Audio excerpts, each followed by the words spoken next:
அமெரிக்காவின் வர்த்தக அழுத்தத்தால் அமேசான் மற்றும் வால்மார்ட்டிற்கு இந்திய சந்தை முழுமையாக திறந்துவிடப்படும் என்று தகவல்கள் வெளியாகியுள்ளன.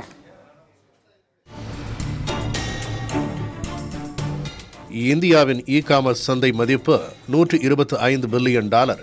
இதுதான் உலக நாடுகளின் கவனத்தை ஈர்த்து அவற்றின் கண்களையும் உறுத்துகிறது.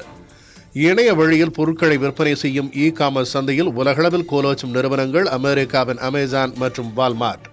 இந்த இரு நிறுவனங்களும் இந்தியாவின் பெரிய இ-காமர்ஸ் சந்தையை முழுமையாக பயன்படுத்திக் கொள்வதற்கான சாத்தியம் ஏற்பட்டுள்ளது. அமெரிக்கா மற்றும் இந்தியா இடையே நடக்கும் வர்த்தக ஒப்பந்த பேச்சுவார்த்தைகளில் அமெரிக்கா இதை முக்கிய கோரிக்கையாக வைத்துள்ளதாக தெரிகிறது. இந்தியா இந்த கோரிக்கையை ஏற்கும் பட்சத்தில் இந்தியாவின் சில முக்கிய ஏற்றுமதிகளுக்கு விதிக்கப்பட்ட சுங்க வரிகளை அமெரிக்கா திரும்பப் பெற வாய்ப்புள்ளது என தகவல்கள் வெளியாகியுள்ளன.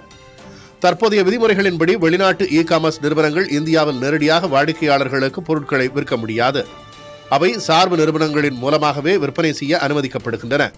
இந்த கட்டுப்பாடுகள் இந்தியா சார்ந்த ரிலையன்ஸ், டாடா உள்ளிட்ட நிறுவனங்களுக்கு பொருந்தவில்லை என்பதால் இதை சுட்டிக்காட்டி தங்கள் நாட்டு நிறுவனங்களுக்கு அனுமதி வழங்குமாறு அமெரிக்கா வலியுறுத்துகிறது.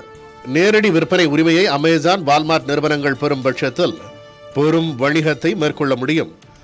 அமெரிக்க துணை அதிபர் ஜே.டி. வான்ஸ் தலைமையில் அந்நாட்டு வர்த்தக குழுவினரும் பிரதமர் மோடியை சந்தித்து பேசியுள்ளனர். சிறு மற்றும் நடுத்தர உள்ளூர் வணிகர்களின் நலன்களை முன்னிறுத்தி வெளிநாட்டு நிறுவனங்களுக்கு தளர்வுகளை வழங்காமல் இருந்து வருகிறது மத்திய பாஜக அரசு. தற்போது சர்வதேச நலன்கள் மற்றும் உள்நாட்டு நலன் இரண்டுக்கும் இடையில் பரிசீலனை நடைபெறுவதாக கூறப்படுகிறது.